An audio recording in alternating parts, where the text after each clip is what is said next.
So yesterday's daf was Samachay. Let's go quickly. I'm going to start from the two dots at Samachay Yom and Aleph. Okay? You got a Gemara, open it up, 6 lines from the top, and we can learn a lot of Gemara together. By the end of today, hopefully you'll know which grasshoppers you can go buy in the supermarket. Says the Gemara at the two dots, Aval Amru Chachamim Kol Of Hadores is Tameh, right? That was the Mishnah last week. The Chachamim said any bird that attacks is Tameh. Tanya, Rabbi Gamliel Omer, what that means is Dores V'Ochel. It attacks and it eats the thing it attacks, not that it just flies into things, but it eats them, B'Yadushu Tameh. Then you know the bird is Tameh. And then, of course, the Simanim of our Mishnah. Yishla etzba yitera, if it has an extra finger, we'll see what that means.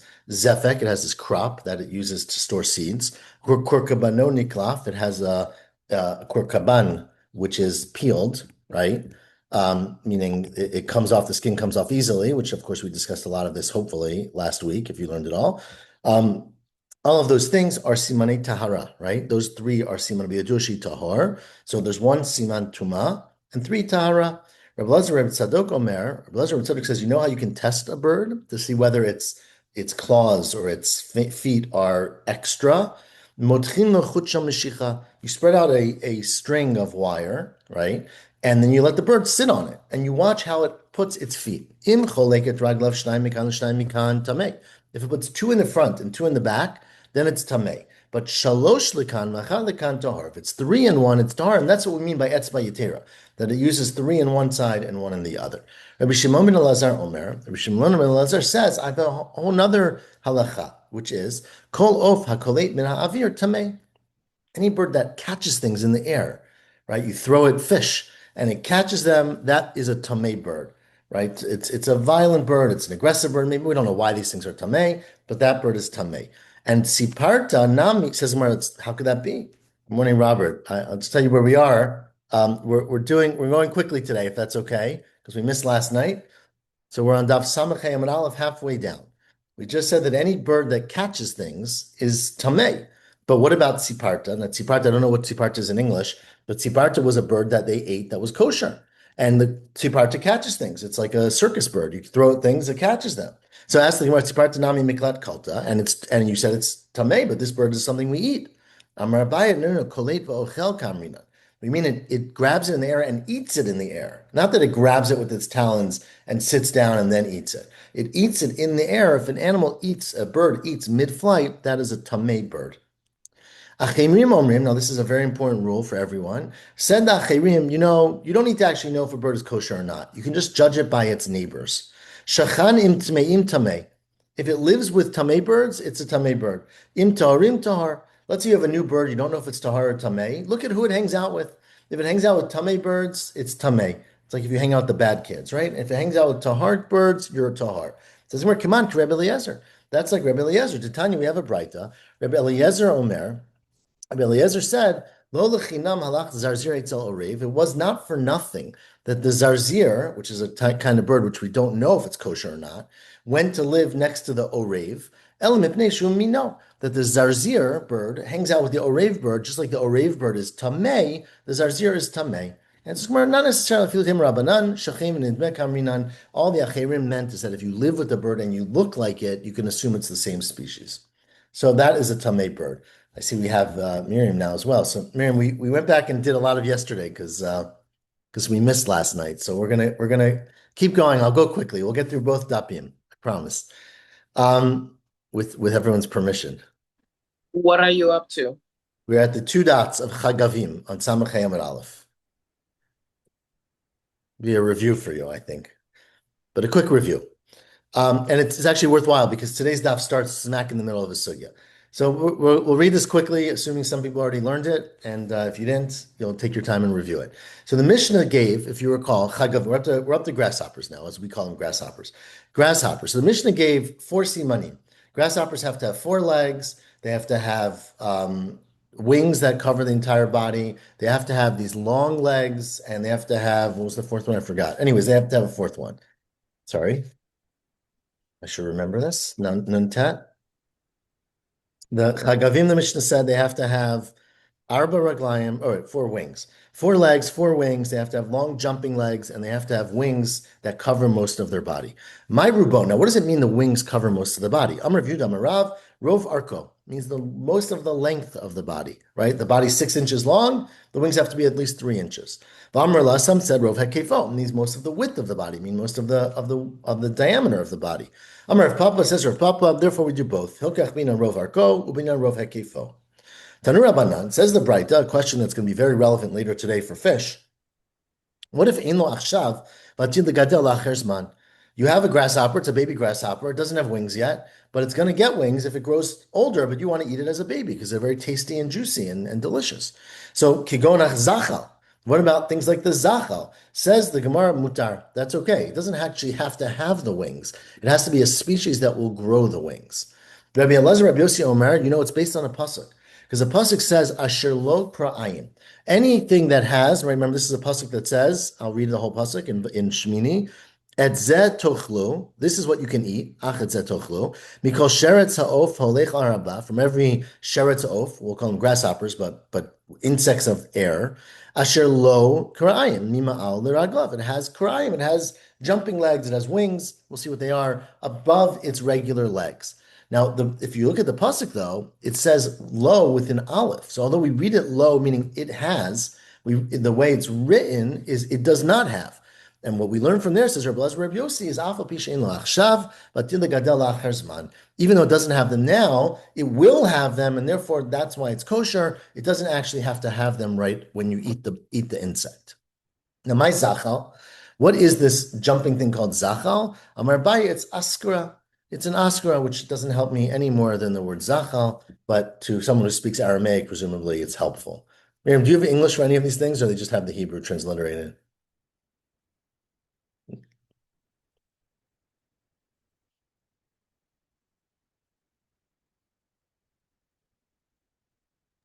It's hard to Not unmute. not not translated. Yeah, okay. So yeah, I also, just says the Hebrew in English. It just said askirin. Yeah. So we don't really know what these are.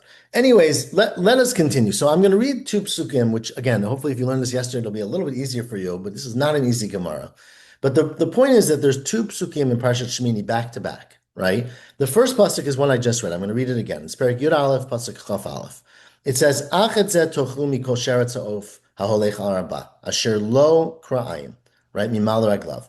Anything that has these wings, these jumping legs, we'll see what they are, above its regular legs, you can eat those things. Okay? That's the pasuk.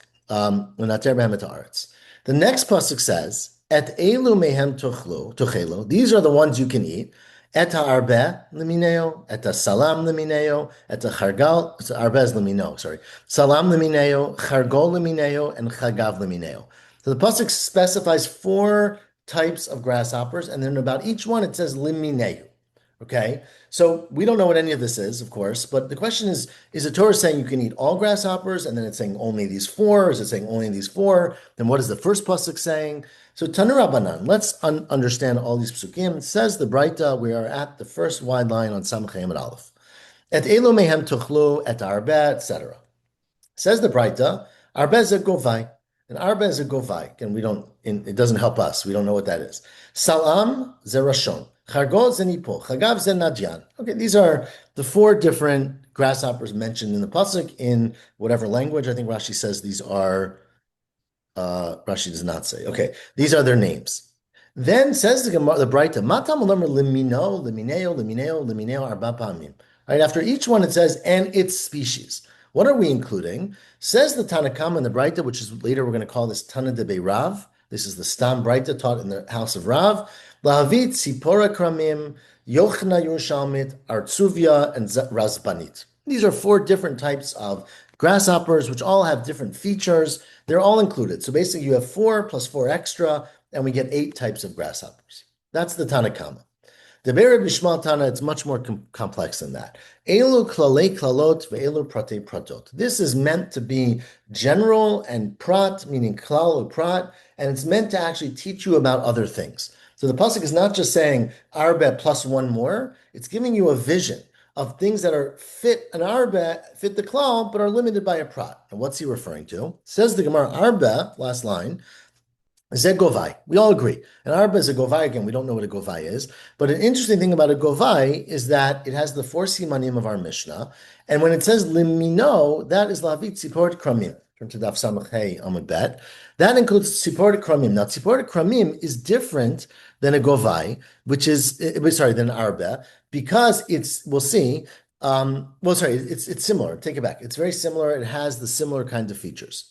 Says the Braita, and this is again Tanan B'Rei B'Shmuel, top line of Samachei Amibet, Ein li ella haba ve'ein lo gabachat. Now, because you're limited to an arba, and now you said tzipor kramim, I only would know a locust that shows up that has no gabachat. A gabachat means a smooth forehead. So if it doesn't have a gabachat, it means it has like a ridged or a rough kind of forehead. So I would only know animals, birds, not birds, locusts that have no smooth forehead. What if a locust comes and it's not like an arba? It's habava yesh gabachat. It has a smooth head. Minayin that's also kosher. Talmud salam. So then comes the second one. The second one in the pasuk is salam. Now salam is a nipul, and a nipul, I don't know what that is, but you and I know from the Gemara that a nipul is a locust that has a smooth forehead. So now we've added one more detail that even a locust that has a smooth forehead can be kosher. Now, what's the mineo? That's laviata ushkaf. It's included in ushkaf. So we now have two, right? Says the Braita, Ainli Ella, with these two, I'd only know hava ve'ein lo gabachat, hava v'yesh lo gabachat. We know that when it comes, whether it has a gabachat or not, doesn't matter, right? Because we learned from one that a gabachat is not needed, the other gabachat is fine. And the question is, both of these things, both the arba and the salam, don't have tails. They have empty behinds. So I know havava ein lo zanav. I know if it comes and it has no tail. But what if it does have a tail? What if you have a lizard, not a lizard, a locust that has a tail? Habava yesh lo zanav minayin.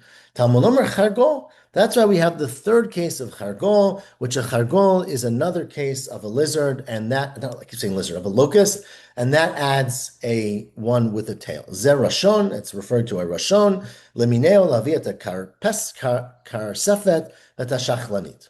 Okay, again, we don't know what these things are, but whatever these lizards are. Ein li ella, now, so says the Braita now, I now have had three psukim, right? So I've learned basically three features of locusts that are okay, meaning ein li ella habav ein lo gabachat, habav yesh lo gabachat, right? If it comes and it has either a smooth forehead or not a smooth forehead, that's irrelevant because we've said in the pasuk both options. Habav ein lo zanav, habav yesh lo zanav. It comes and has a long tail or no tail. It doesn't matter because we've learned both things. But what about the shape of its head? Because every locust we've mentioned till now, again, you have to just trust the Gemara because no one knows what these things are. But everything we've mentioned till now has a short head, a stubby head, right? Habav ein rosho aruch. It comes and it does not have a long head. But what about habav rosho aruch minayim? What about a locust with a very long head? None of the things mentioned in the pasuk have a very long head. So how do you know that of the three things we mentioned in the pasuk, or many more, that a locust with a long head would also be kosher? Amarta, says the Braita, so now you are binyanav mishlashtam. What you do is, like we always do, is we do what's called a binyanav. We look at what is common to the three things mentioned so far in the Torah. And we're going to be a fourth one in a minute. But the three we mentioned are say them again. The three we mentioned are arbe, salam, and chargal. And lo re'i arbe, re'i chargal. The thing that's unique about an arbe is not like what's unique about a chargal, right? Lo re'i chargal, re'i arbe. Lo re'i shneim, re'i salam. Neither of them is similar exactly to the salam. Lo re'i salam, re'i shneim. What's the tzara shava shebehem? What is common to all of them? Sheyesh lo arba raglayim. They both have four legs. Arba kanafayim. They have four wings. Kartzulayim. They have these long jumping legs, right? And knafav chofim et rubo, and their wings cover the entire body or the majority of the body. Avkol, like we said in our Mishnah, jiyesh lo arba raglayim, v'arba knafayim v'kartzulayim, knafav chofim et rubo. So that is the end of well, it's not the end of the Braita, but that is near the end of the Braita. So the Braita says basically, because you have an extra pasuk, not an extra pasuk, because you have a binyan av, you compare all three together and you learn out these basic principles. Ask the Gemara, but 1 second. What about the tzartzur, right? The tzartzur is a locust. Again, I don't know what it's called. And they knew that the tzartzur was not kosher. Again, how they knew that, I don't know, but they had a tradition that the tzartzur was not a kosher locust. But the tzartzur has all of these simanim that you just mentioned. Hello, tzartzur hazeh, Yesh lo arba raglayim, arba kanafayim, kartzulayim, kanafat chofim et rubo. It has all four of the simanim. So yachol yehi mutar. You might think you can have a delicious breakfast of tzartzurim. Satam, therefore you have the fourth thing in the pasuk. And the fourth thing in the pasuk is chagav. It has to be a chagav, meaning sheshmo chagav. At some point it has to fall under the genus or the name of chagav. Right? Chagav, we translate as grasshopper, but meaning all these things could be subsets of grasshoppers, but they have to at least be a subset of a grasshopper, and a tzartzur is never called a grasshopper. So Tzaltzul here it says is a cricket. Okay, well, that sounds great. So a cricket, grass, you can't eat crickets, unfortunately. So a cricket does not call the chagav. So that's the four things in the psukim. Says the Breita now, well, one second. Now that you're saying that it has to be called the chagav, maybe if it's called the chagav, you don't even need these simanim. Ishmo chagav, yachal imbo kol simanim halalu would still be kosher. Talmud Omer liminehu. That's why it says chagav liminehu. Ad sheyehebo kol simanim halalo, that you have to be called a chagav and have these four simanim. So that is the criteria from the pasuk. So that's the end of the Breita. Okay, so we are around 12 lines in the bottom of Samachay Mebet, and it's a good thing we review that because we're about to now understand this whole Breita. So basically, we have two opinions in the Breita, the Tanakama, which was very straightforward. I'm going to call it Tana Debei Rav, even though it wasn't called that yet, because the Gemara is going to call it that in a few lines. The Breita of Beirav, meaning the Stam, excuse me, Breita that everybody learned, which basically says there are four insects mentioned in the Torah. It means those four. It says limineo after each one to add one more thing that's similar. So basically, you got 8 types that you're allowed to eat.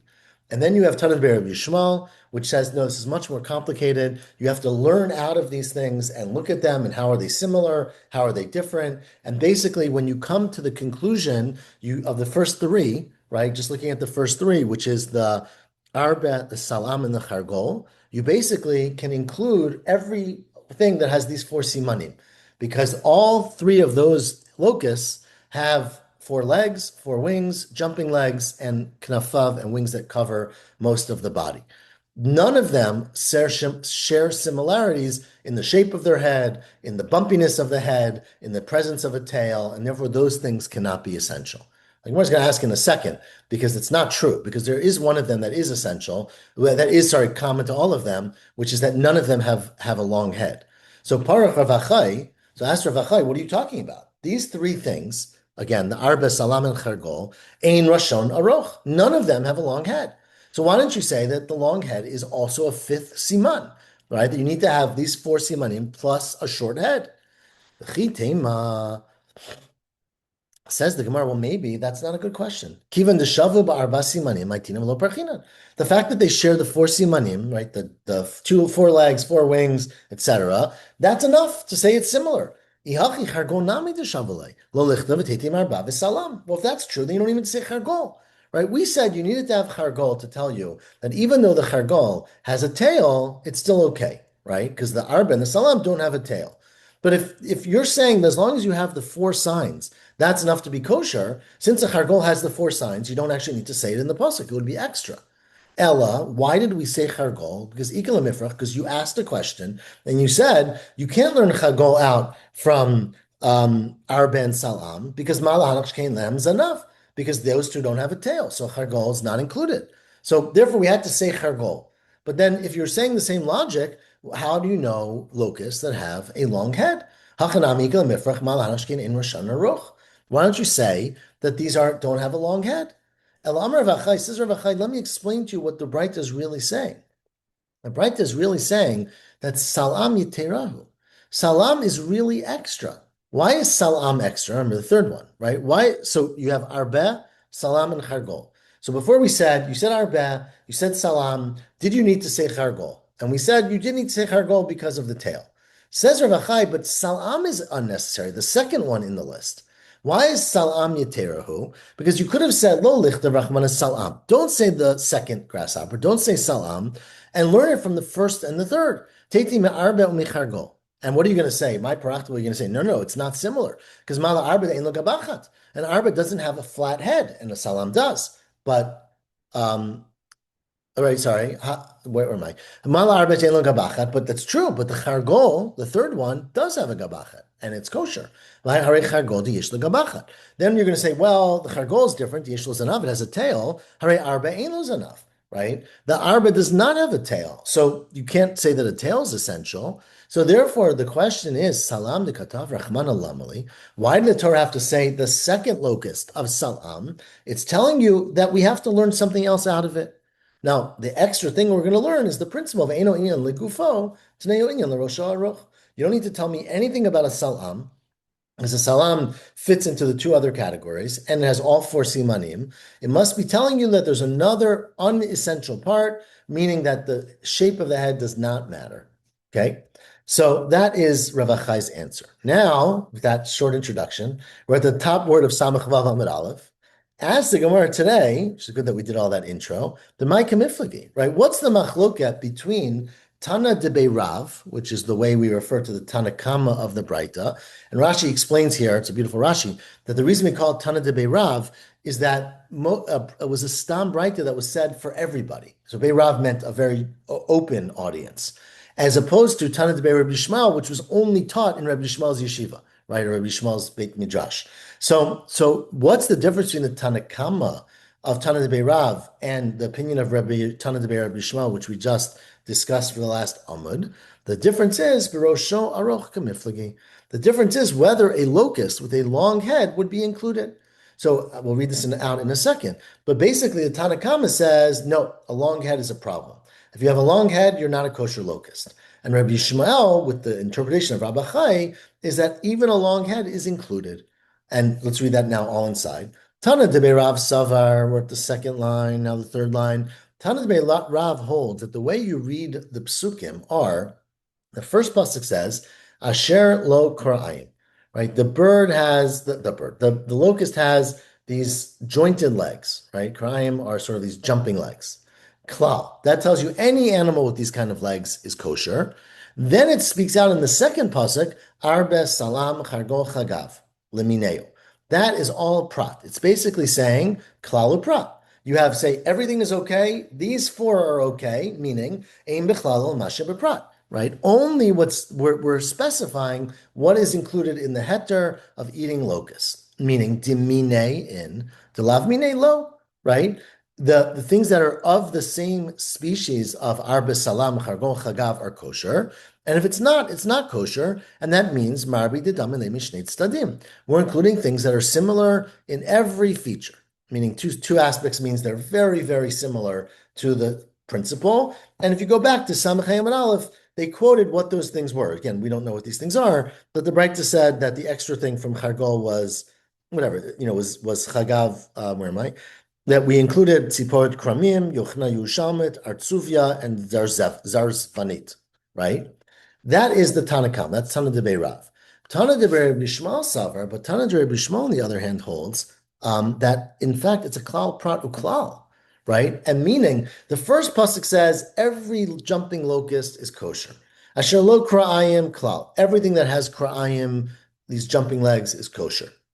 Then we have pratim in the second pasuk of arba, salam, chargol, chagav. Those are each a prat. But after each one of those things, arba, salam, chargon, chagav, it says limino or limineu. Now, limino or limineu is saying its whole species, chazar v'klal. So that is coming back and saying more than just a grasshopper and its type. So that's a klal, pradu, klal. The first pasuk is a klal. Second pasuk has a prat and a klal. And when you have a klal, pradu, klal, iyatadan el kein prat. There you include everything with some similarity to the prat. Umarbi called the damile b'chadsad. We include everything that at least has one similarity, meaning one pair of similarities, to the four things listed. And that similarity is the four things listed in our Mishnah: 4 legs, 4 wings, jumping legs, and wings that cover the body. And it doesn't have to have the same kind of head as those written in the pasuk. And so that's the machloket. Says the Gemara, that's very nice, Rabbi Yishmael, but how could you say it's a klal pradu klal? The second klal and the first klal are not similar in any way, right? Because the first klal said any animal that has jumping legs is kosher.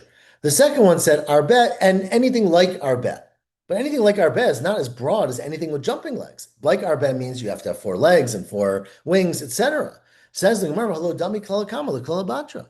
the first klal of Asher Lo Kra'ayim is not similar to the second klal of Limineu, right? Well, let me read that now inside. Klal Kama, because the first klal says Asher Lo Kra'ayim Amarachmana, meaning anything with these jumping legs, itle echol, deletle lo techol. You need one siman. Anything with these legs is kosher. If you don't have these legs, it's not kosher. But the Kalabatra is much more limited because the Kalabatra says arbe limineu, meaning adeshavu arba simanim. It has to have all four simanim that the arba has, or the salam has, or the chagav has, right? Meaning the wings and the feet and chofed, rubo, etc. Says the Gemara, well, you know what? It's very interesting. Tana de Rebbe Shmuel does not care. Because Tana de Rebbe Shmuel, meaning in the Beit Midrash of Rebbe Shmuel, under the influence of Rebbe Shmuel, Bichlali uprati ki agavnu da'in. They are of the opinion that you can derive a klal prat even in this kind of situation where the klal is not the klal batra.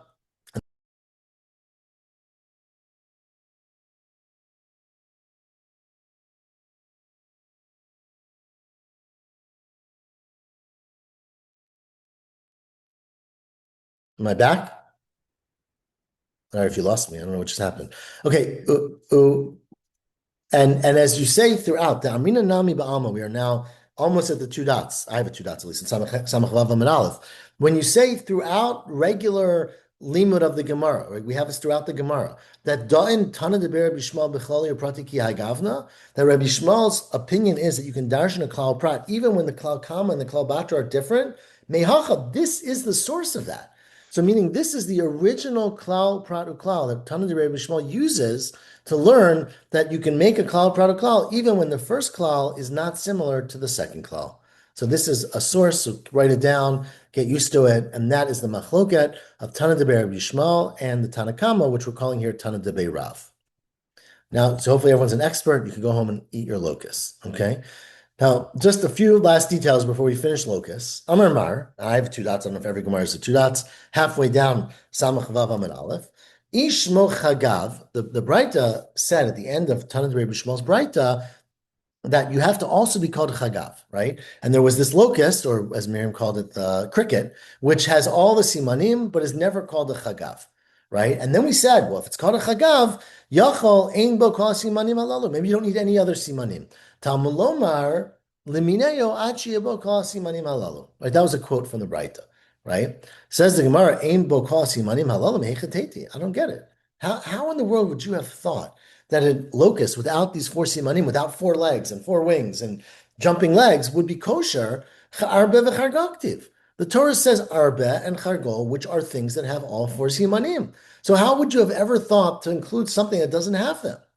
Says the Gemara, well, you're right. Iloch div salam. If there was not a third pasuk of salam, amrit, I might have said, you're right. It has to have all the same simanim as arbe and chargol. Hashadichtiv salam.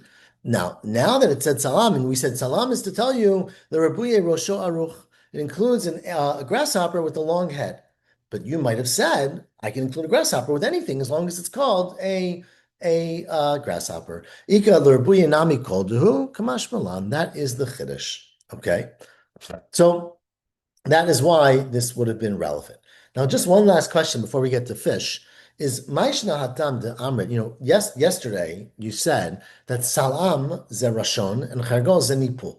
Okay, again, we don't know what anything's mean, but you interpreted, you explained that a Salam is a Rashon and Chargol Zenipul. But in the Braita of Tanad Ber Mishmal, we said Salam Zenipul Chargol Zerashon, which is the opposite, right? We inverted them.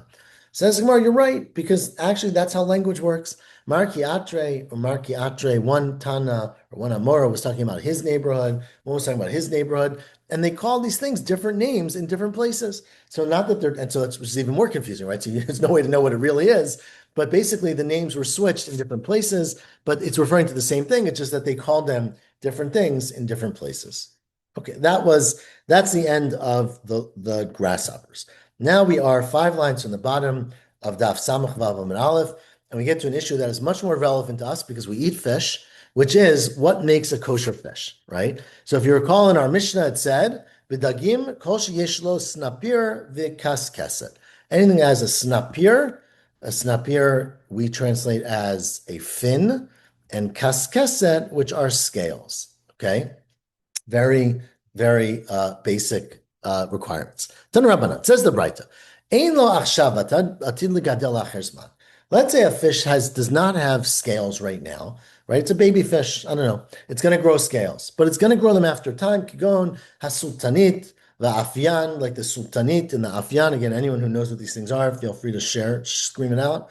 Rashi says these are small fish. That helps, right? But he has a French word, tunina. I don't know what that means. But anyways, anything that does not have them but will have them over It time. says it's in the so Rashi says it's in the sardines family. Okay, sardine sounds good. So, like these things, hareza mutar, that's okay. It doesn't actually have to have fins, sorry, scales. It just has to be a species that will grow scales. And what about the common finding? Yesh lo achshav, it has scales in the water. Atid hashiran b'shash olem min hayam, but they peel off, they come off when it comes out of the water. So when you get the fish, it's perfectly smooth. Kigon, and now turn the page to Samach Chalav Amar Bet. Kigon akunes and afunes and kispatias and axtbapatatias, va'atunes. Sounds like tuna a lot, of course. Hareza mutar. All of these things are mutar because they have scales in the water, even though they shed them or they fall off when they get taken out of the water. I don't know if that's really true about a tuna fish that happens, but anyways, these are the examples in our Gemara. Okay, it's not natam. Now let's go and look at a Mishnah in Masechet Nida. Mishnah at the end of Masechet Nida, which we're going to get to in like a year or so, and when we're very close to our Siyam Hashas, the Mishnah in Masechet Nida says, "Kol sheyesh lo kaskeset yesh lo snapir." Every fish that has a kaskeset, that has scales, has a fin, right? Meaning there's no fish that does not have a fin if it has scales. The yesh lo snapir. Now some have a fin, ve'in lo kaskeset, but they don't have scales.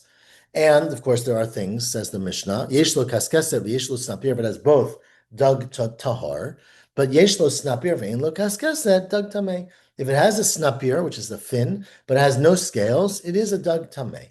Okay, so that's the Mishnah in Masechet Nida. Now ask our Gemara, Michti, look, if it's really true that every fish that has scales will have a fin, then why do you need to have a fin as a simon? Just say, if you have scales, you're kosher. If you don't have scales, you're not kosher. Who cares? Now, sure, you could have two simanim, but why does the Torah have to tell you the second one if it's automatic? Michli, akas keset kasamchinan. All we're relying on is whether there's a scales or not scales. So lichter rachman akas keset, lichter snapir. So why does the Torah say that you have to have a fin in order to be kosher? It might be true, but if it's a rule, if it's a fact of nature that every fish with a scale has a fin, so you don't really need to know about it. Says when you're right. The Torah could have just said kaskeset. But you know what I would have thought? Ikasav rachmana kaskeset lo kataf snapir. If it just said every fish with a kaskeset is kosher and didn't say anything about a fin, about a snapir, I would have thought, Havyamina, what a kaskeset is a snapir. I won't, how do you know what a kaskeset is? You know, it's some siman of the fish. So if you have a snapir and a kaskeset, you can figure out kaskeset is the scales. But if you only said one description, you might have thought that is the fin, and it's the snapir. And therefore, and then you would have read the pasuk and said, oh, as long as it has a fin, it's kosher, but that's not true, because there are dag tamei that have a fin but no scales. So therefore, kater rachmana, snapir, v'kaskeset. So that's why the Torah had to say both, because you wouldn't have known what they mean unless you say two simanim. Says the Gemara, okay, that's interesting. But let me just ask you, how did saying both of them tell you what a kaskeset is, right? Now that we have both words to describe the simanim of a fish, how do you know the kaskeset is its armor, right, which is how we translate kaskeset, the levush meaning the shirt or the clothing as opposed to the fin. You know that only because of a different pasuk. The pasuk says in Shmuel, very interesting pasuk, Dichtiv, Vishiryon kaskasim hu lavush. He was wearing a coat of armor, right? Of scales, basically armored, scaled armor, right? So says Gemara, if that's really true, if you're relying on a different pasuk anyways to tell you what kaskasim means, then the reality is you don't need to say snapir v'kaskaset. Right? You have another pasuk in Shmuel or wherever it is to tell you what kaskasim means. Lichtav rachmana kaskasev lichtav snapir. You're back to your original problem, which is just say kaskaset. We have to figure out what that is, and that's all you need, which is scales to be kosher. Amar Rabbi Avo says, Rabbi Avo, you're right. You don't want to know something? This is a beautiful answer. The truth is that where am I? Um, the truth is that, in fact, you could have probably gotten away with just saying kaskeset.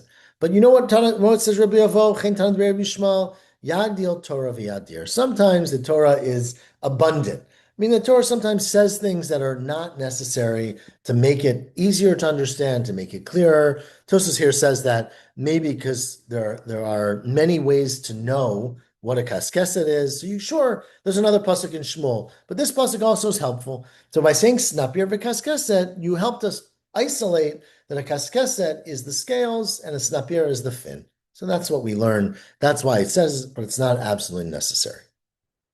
Okay. Tanu Rabbanan. Now we're going to get to what's a hard sugya again, but since we're really adept at this, it's going to be easy for us. And now we're going to analyze the two psukim, just like earlier today, learning yesterday's daf. We analyzed the two psukim that it says by shratzim, by grasshoppers. Now we're going to analyze the two psukim that it says by fish, which are a little bit more complicated. And I'm going to read the psukim because this is really, really, really important, meaning it's hard to understand if you don't read them. The first pasuk I'm about to read is in Shmini, Perik Yud Aleph, pasuk Tet. Okay, it says the following: "Et zeh tochlu mikol asher b'mayim." The following you can eat from anything that's in the water. Kol asher lo snapir v'kaskeset b'mayim. Anything in the water with the snapir and kaskeset you can eat. And continues the pasuk by yamim u'b'nechalim. If it's in the rivers and in the sea and the streams, otam tochelo. Those things you can eat. It's a positive statement. Those are things you're allowed to eat. The next pasuk, pasuk Yud, says, "V'chol asher ein lo snapir v'kaskeset b'yamim u'b'nechalim." Anything that does not have a snapir and a kaskeset in the water and in the streams and in the rivers, mikol sheretz hamayim, mikol nefesh hachaya asher b'mayim, sheketz heim lachem. Those things are shekets for you. So if you don't have fins and scales, you can't eat it. But very importantly, and I don't want to give away the whole Gemara, but very importantly, the second pasuk does not say anything about mayim, right? It doesn't say kol asher b'mayim. It says the things that are in the yamim and the nechalim. And we're going to see that there's a difference between species that grow in fresh water, free water, flowing water, and those that grow elsewhere. So let's read the Braita now. We are around 15 lines from the top of Daf Samach Vav Amud Bet. Tanu Rabbanan. Says the Braita. Mimashma shenemer, since the first pasuk says, Echol et sheyesh lo snapir v'kaskesed, you can eat that which has fins and scales. So I obviously understand from there the negative. Shomeani al tuchal et she'ein lo. You're not allowed to eat fish that don't have fins and scales. Okay? But then the second pasuk says, Mashma shenemar, don't eat that thing which doesn't have fins and scales. Mashma shenemar al tuchal et she'ein lo. Shomeani, I know, achol et sheyesh lo. You can eat what does have fins and scales. So why do you have to repeat it? Why do you need one pasuk to say eat that with fins and scales, and one pasuk to say don't eat that doesn't have fins and scales? Lama shet anan. Why does the Torah repeat them? That's lavar lav asay v'lotasay. It's basically that you now have an asay and a lotasay for every single kosher fish, right? The asay is eat it, and lotasay is don't eat it if it doesn't have. Asay is asay v'lotasay if you eat a non-kosher fish. That there's an asay that says don't eat it, and there's a lotasay that says eat that which is kosher, which you learn from there, don't eat that which is not. Okay, so that is why we have two psukim. Now let's darshan the psukim, because the first pasuk says, "Tochlu mikol asher b'mayim," right? That which has fins and scales you can eat, which is in the water. Matamul lomar. What are we adding by saying b'mayim, right? Shiyachol, because you would have thought, and we're going to read this Braita, we're going to explain this all, so don't get too nervous. You would have thought, Ho'el v'hitir b'mufurash. There's a mefurash pasuk that says you're allowed to eat things that are in the water. We'll see what we're referring to.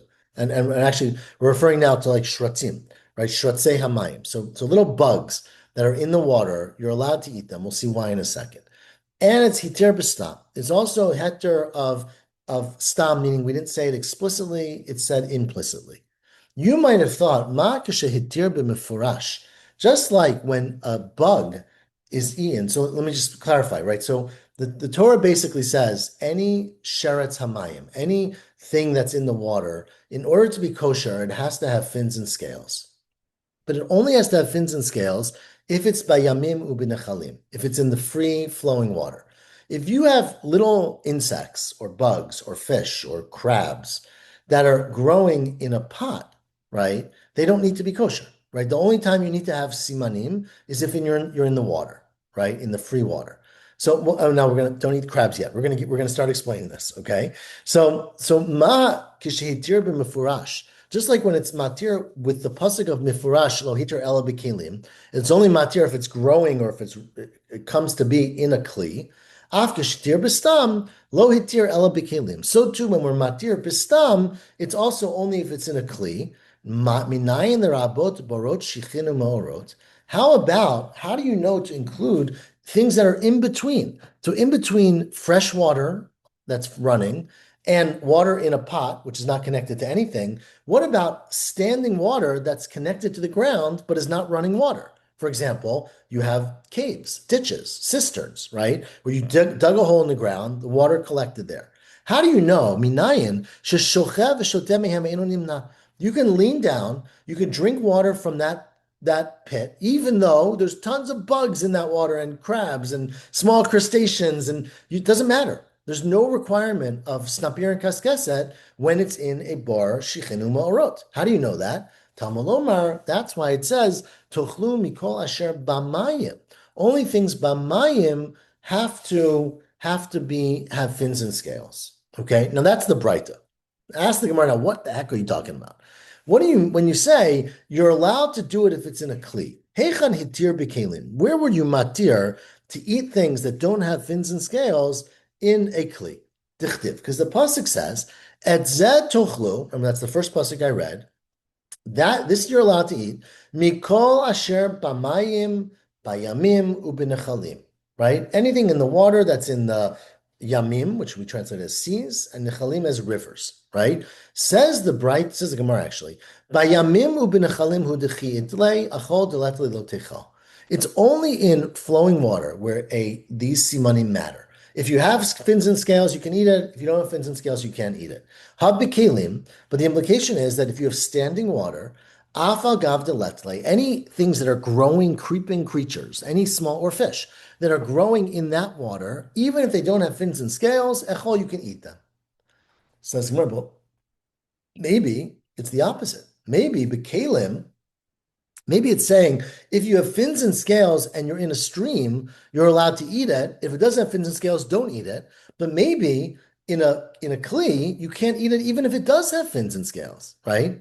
Right? So let's ema maybe b'kelim afagav di itle lo techal. Maybe we're saying the opposite. You can only eat fish and creatures of the sea that have fins and scales if they're in a flowing water. But if they don't have fins and scales, don't eat them. But if they're in a kli, you can never eat them even if they have the simanim. Maybe afagav di itle lo techal. Says where lo samkadaitach. That is not likely. Tichtiv, because the next pasuk says, which I read the second pasuk, kol asher ein lo snapir v'kaskeset. Anything that does not have fins and scales, if it's biyamim u'b'nechalim mikol sheretz hamayim, don't eat those. But that very clearly says, don't eat them biyamim u'b'nechalim deletle lo techal.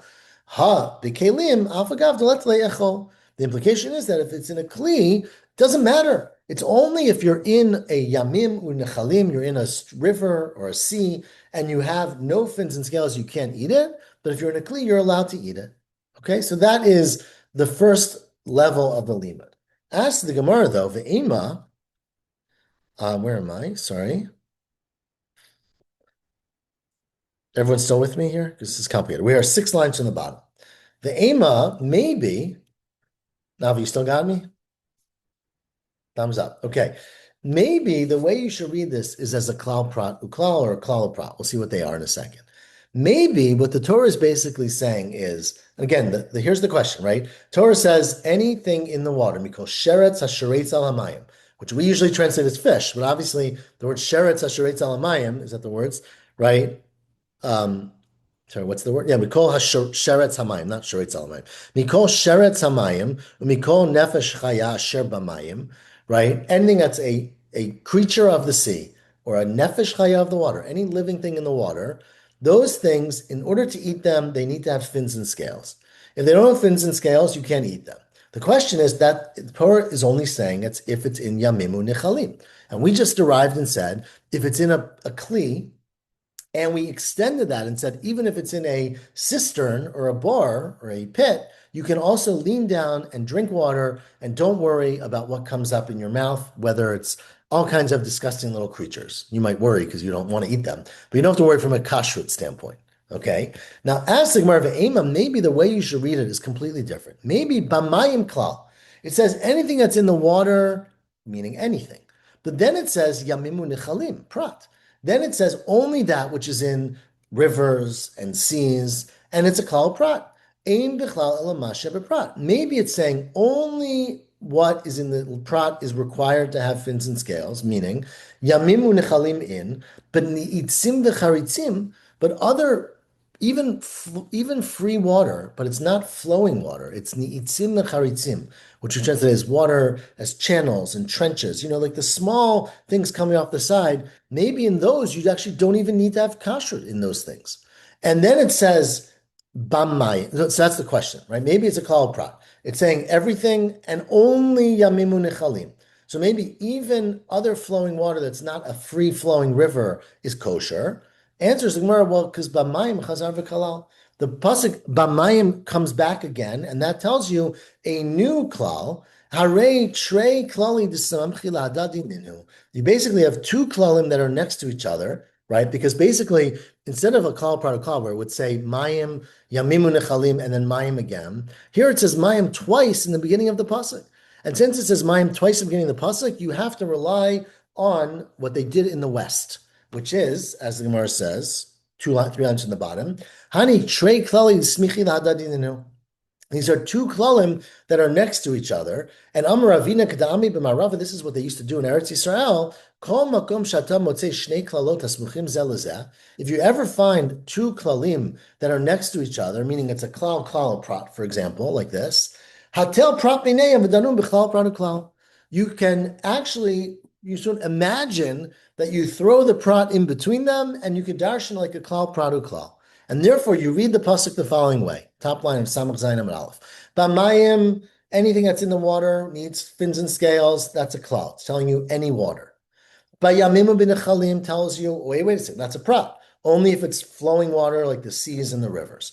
Bamayim, then you say bamayim again, which was earlier, but you're adding it later. That's chazaru klal. And therefore, you have a klal pradu klal. You have a regular, beautiful, familiar to us klal pradu klal. Prat, you just compare things to the prat. Ma prat mifurash mayim novim.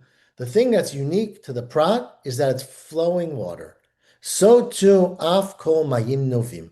So too, any water that's flowing, that's a moving water, needs to have simanei kashrut of its fish. My Rabbi, what are you including? Charitzim u'nitzim li'isura.